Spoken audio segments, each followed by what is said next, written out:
What's up, cheese bags? Welcome into the H&M Trucking Podcast, and this is a very special edition of Trucking Up History presented by H&M Trucking. And today, we're going to dig into what makes this whole trucking industry run. What am I talking about? Well, diesel, of course. So sit back, buckle up, relax, and keep the shiny side up with me when I ask, what is diesel? Here on Trucking Up History, presented by H&M Trucking. From Omaha, Nebraska, to whatever lane you're driving, this is the H&M Trucking Podcast with your host, Marcus Bridges.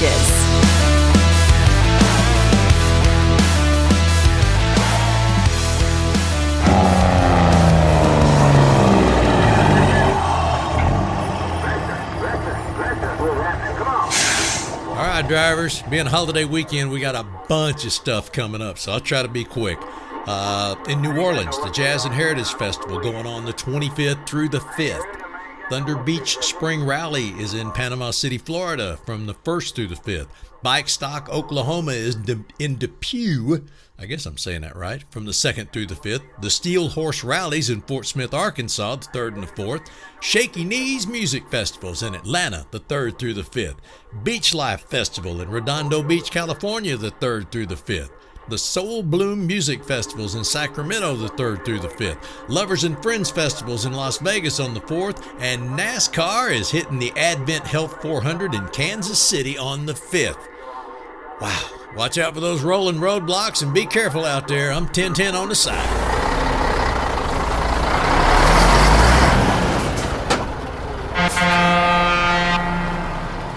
Spearmint-flavored gas, also known as diesel, powers our nation's transportation system. But why? Why not just use regular gas instead of the St. Patty's Day colored stuff? How is diesel even made? How is it that different? On this episode of Bill Nye the Science Guy, scratch that. Let's roll coal and talk about diesel here on Trucking Up History. Santa's most famous reindeer, Rudolph Diesel, is responsible for the diesel engine. All the way back in 1885, Rudy Boy set up his shop in Paris to build what would be considered a compression ignition engine. More on that later. He slaved away for 13 years trying to figure out the engineering and science that would make an engine that was slower burning and more efficient. During this time, he received numerous patents that would solidify him as the father of diesel. At the end of the 13 years, Rudolph celebrated a groundbreaking moment. One of his improved diesel engines carried a heavy load at an efficiency of 26.2% compared to the popular steam engine that operated at 10% efficiency. At the time, steam was the dream. Every heavy load and heavy vehicle operated using steam. Rudolph changed the game, not just for Santa, but for people who actually transport things. In 1898, the first diesel engine for use was built. Although Rudolph's invention changed the transportation game, he felt threatened by other engineers and developers trying to join him to improve upon the diesel engine. He wasn't always on the same page as others, especially those who wanted to promote this newly found technology to the market. Unfortunately, this deeply troubled him and his anal ways. In 1913, he mysteriously vanished from a ship on a voyage to England, most likely committing suicide. At the time, many of his patents expired, allowing other companies to develop the diesel engine further. You might be thinking, diesel engines popped up at the same time trucks did. Coincidence? Actually, no. Although that timing would have been exceptional, many of the first trucks were powered by regular old gas. It wasn't until 1923 that the first diesel truck was unveiled by Daimler-Benz, as in Mercedes-Benz. That was just for a regular old truck, though. So what about semi-trucks? The first diesel engine for semi-trucks was released in 1933 by Kenworth. Yet it wasn't until the 1950s that diesel semis started catching on. The great conversation couldn't have come at a better time because the interstate system came about in the late 1950s thanks to Big Dick Eisenhower. Although technology has changed and made diesel engines even more efficient since then, the same principles of the engine apply. So what are these principles? Well, let's dig into how diesel engines work. Both gas and diesel engines are four-stroke internal combustion engines, but we already knew that, right? Those four-stroke engines convert the chemical energy in fuel to mechanical energy that moves pistons. Pistons connected to a crankshaft, and the up and down motion of the piston, a linear motion, creates the rotary motion needed to turn the wheels of the vehicle. The big difference between regular gas, or petrol if you're nasty, and diesel engines is this. A gasoline engine has a spark plug, not a butt plug. A spark plug that ignites the gas-air mixture, causing combustion. The diesel engine isn't into that plug stuff. This is because the hot air diesel mixture combusts when highly compressed. The engine takes in air, compresses it, and injects the fuel directly into the combustion chamber. This is also known as direct injection. But I'm really telling you a lot that you already know here. The heat of the compressed air in a diesel engine lights the fuel, instead of how gasoline engines use a port injection or a carburetor. If that's still confusing, think of it like this. Gas engines take gas and air, squeeze it tightly together, and light that mixture with the spark plug like we talked about earlier. Diesel engines take air, squeeze that down, then diesel fuel is injected into the air. The heat of that compressed or squeezed air in a diesel engine ignites the fuel automatically, while a gasoline engine needs that plug for ignition. Remember, gas engines need spark plugs because they're freaky. Diesel engines do not. The efficiency of the diesel engine comes into play due to this compression or squeezing that we're talking about. Gasoline engines can only compress at a ratio of 8-to-1 or 12-to-1, while diesel engines can compress at a ratio of 14-to-1 or as high as 25-to-1. Why such a higher compression rate? Remember, gas engines have to compress both fuel and air together, while diesel only have to compress air. Because then diesel fuel is misted into already compressed air. Higher compression means higher efficiency. Remember how I mentioned pistons earlier? Let's go through the diesel engine's process one more time to get it through everyone's heads. This time from the standpoint of the piston in a diesel engine. Step 1, the piston moves down, drawing air into the cylinder. Step 2, the piston moves up, compressing the newly drawn air in the cylinder. Before the piston reaches the top of the cylinder, diesel fuel is injected as a mist into the cylinder. The piston then moves down the cylinder, but the exhaust valves aren't open at this time. The piston moves back up the cylinder, forcing the combusted diesel out of the cylinder in the form of exhaust. The process then repeats itself. Got it? It's all about injecting, plugs, and squeezing, also known as the next 50 Shades of Grey book. Now that we know how diesel engines work, one should ask, what even is diesel? Diesel is a product of refined crude oil at petroleum refineries. American-based refineries produce an average of 11 to 12 gallons of diesel from each 42-gallon barrel of crude oil, while gas accounts for 19 to 20 gallons of this. The rest of the barrel is broken down into asphalt, jet fuel, lubricants, and other bottom-of-the-barrel products such as lipstick. But this still doesn't answer the question, what the heck is diesel? Diesel is an energy-rich fuel that, compared to gasoline, contains more carbon atoms. These carbon atoms are also in longer chains. These longer chains of hydrocarbons mean that they can store more power, more boom, if you will. Big boom means diesel is also heavier than gasoline. Since it's heavier, it means diesel gives off fewer fumes, making it less volatile. So let's hypothetically do a science experiment with gas and diesel. Everyone loves to set things on fire, so imagine this. You have two open containers, one full of diesel and the other full of gasoline. Light 2 matches and drop one into each of the containers. What happens?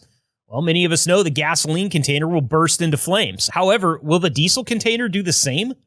No, it won't. No flames, no fire. Sorry to disappoint all of our arsonists out there. The hydrocarbons diesel contains don't allow it to just burn in the open air. Diesel is less volatile, remember. For diesel to burn, we'd need a lot of compression. It seems like diesel is the more mature and level-headed of the brothers when it comes to comparing it to gasoline. But how are they so different from each other when they come from the same place? It's like steak and ground beef. Both come from the same animal, but are processed differently. The process of creating diesel from crude oil is one that isn't necessarily easy. So don't try this at home, kids. But there are a few steps here to make diesel if you don't want to pay for it at the next Flying J that you see. First of all, crude oil is heated up to roughly 750 degrees Fahrenheit. I'm pretty sure that's hot enough to flash fry a chicken in 3 seconds. Also, don't try that at home. At this heat, the liquid oil turns into a vapor. The vapor then enters a fractional distillation tower. You've probably seen some of these towers driving before. They're large, skinny metal tubes that are found at refineries. South Chicago, Southeast Texas, good old New Jersey, and many other places have refineries capable of producing diesel in these towers. So once the vapor enters these towers, the vapor begins to rise. As it rises, it cools down. As the vapor cools down because of the rising, it turns back into liquid around 400 degrees Fahrenheit. As it is turning back into liquid, it is captured by different distillation plates in the tower. That which is collected is then siphoned into diesel tanks, and there you have diesel fuel. It doesn't seem like too strenuous of a process. However, to get a liquid like crude oil above 750 degrees Fahrenheit, you've got to have a lot of heat. Think about it like this. Chicken is safe to eat at 165 degrees Fahrenheit.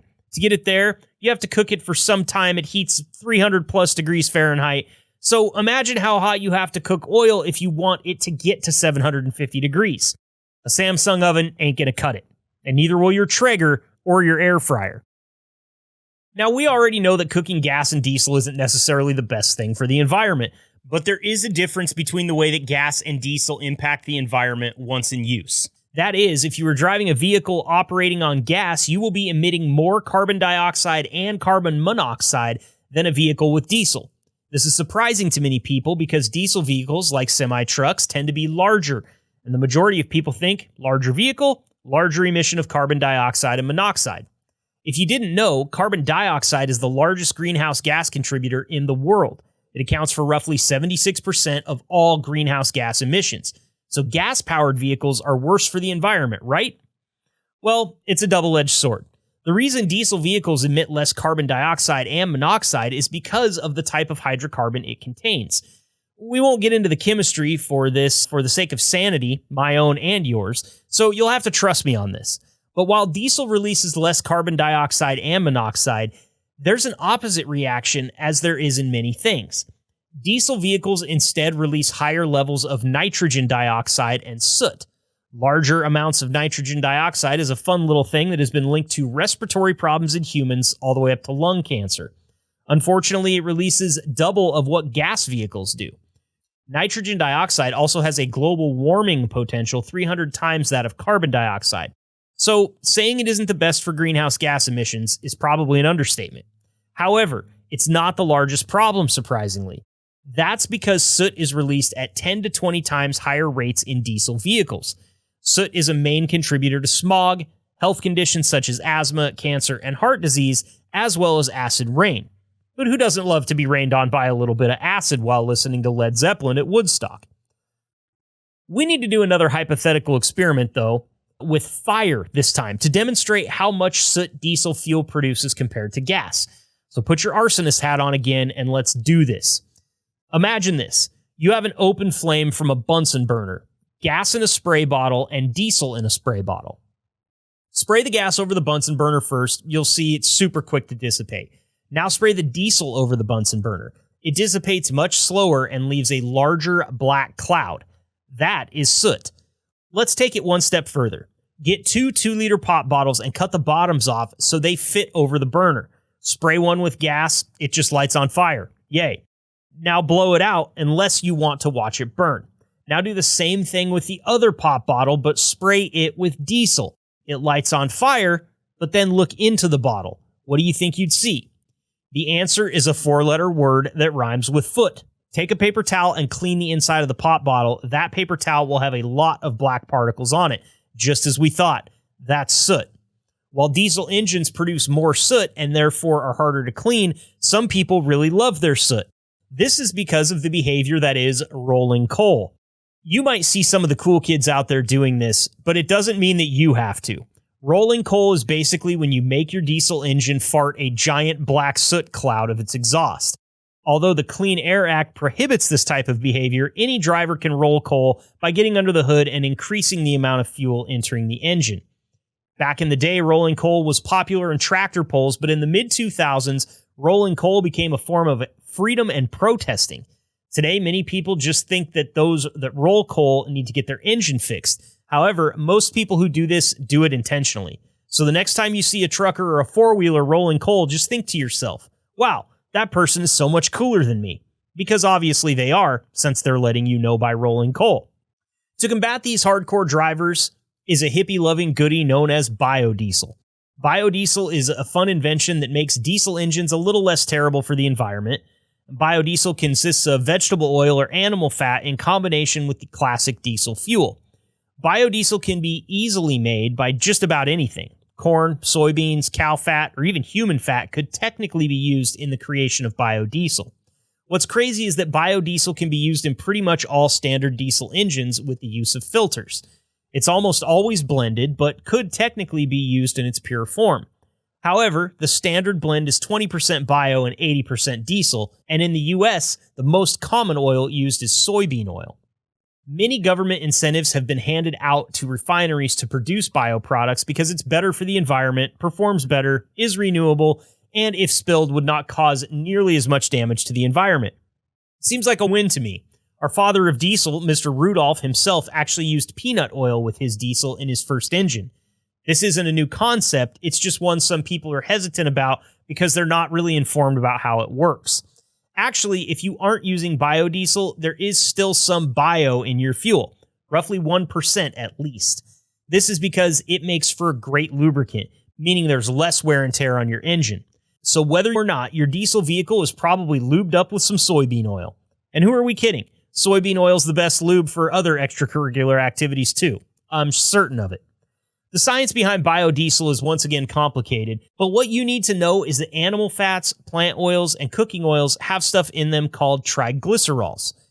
Through a fancy process called transesterification, triglycerols are transformed into esters and glycerol. Have I lost you yet? Don't worry, I'm lost as well. The esters that remain are what we then call biodiesel. You can find biodiesel all over the country, but Iowa produces the most, surprisingly. We know Iowa loves their corn, maybe not as much as the corn huskers in the state to the west of them, but they really love their biodiesel. They produce over 3 million more barrels of biodiesel than the next top dog, which is Texas. There are multiple reasons for this, but the main ones being farmers are compensated for using it on their farms, gas stations that use it are given a state tax credit, and biodiesel increases the net income of farmers because there is more of a need for their products. Technically, you could take the grease used by Wingstop and throw it in your fuel tank as long as you had the correct filters to weed out all the crummy stuff. But we still don't recommend that you do that. Instead, fill up with biodiesel whenever you get the chance. The Midwest is full of biodiesel gas stations such as Casey's. Go get their breakfast pizza while you're at it. That's to die for. While there are so many pros to biodiesel, the main reason it hasn't been widely accepted is because the storage conditions needed to store it properly are a bit more tedious, especially in the winter. If it gets too cold, it can gel up, meaning too much in your fuel tank could gel up too. That's why there are different blends of biodiesel. Just like you can put more cream in your coffee, you can put more or less bio in your diesel. For example, if you go to a Casey's in the winter, you'll find a 5% blend of biodiesel. But if you go in the summer, you'll find a 20% blend. Another con, as we talked about before, is that you have to change filters out more with biodiesel because more lube can actually lead to more deposits in your fuel tanks. Overall, though, fill up with biodiesel when you can. Stop rolling coal unless you want somebody to know how well endowed you are. And be thankful for Big Daddy Cool, Rudolph Diesel. That's going to wrap up this episode of Trucking Up History presented by H&M Trucking. I've been your host, Marcus. Thanks for stopping by and learning a little bit with me. Keep the shiny side up, and as always, stay fresh, cheese bags. We'll see you next time. Sun's out, guns out, watch that speed. Boy, you don't want to hear that noise, do you? Here's a fact for you. For more than 2 decades, speeding has been involved in approximately 1/3 of all motor vehicle fatalities. Let that sink in for a second. I know you're in a hurry. You want to get parked. You want to get to where you're going. But speed also affects your safety, even when you're driving the speed limit, but maybe too fast for road conditions. You know, snow, ice, rain, bad weather, roads under repair, or maybe it's just not very well lit. You can't see. Speeding endangers not only the life of the speeder, but all the people on the road around them, including law enforcement officers. And they get a little testy about these things. What drives speeding? Traffic, congestion, that's one of the most frequently mentioned contributing factors.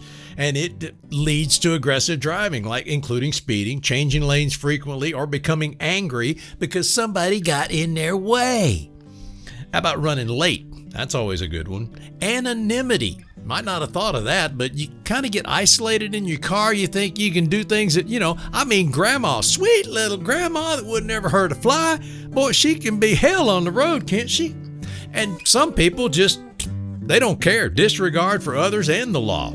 So here's how to deal with speeding and aggressive drivers. Again, you know this stuff, but doesn't hurt to review. If you're in the left lane, somebody wants to pass, if you can, move over, let them by. Give those speeding drivers, those aggressive drivers, plenty of space. You never know. They might cause an accident, never even be in it. If the speeder's tailgating you, trying to engage you in risky driving, use your judgment to safely steer your vehicle out of the way. And if you can't, if this guy's really road raging you, call the police. 911, it's easy enough. Y'all be careful out there. We all want you to get home safe.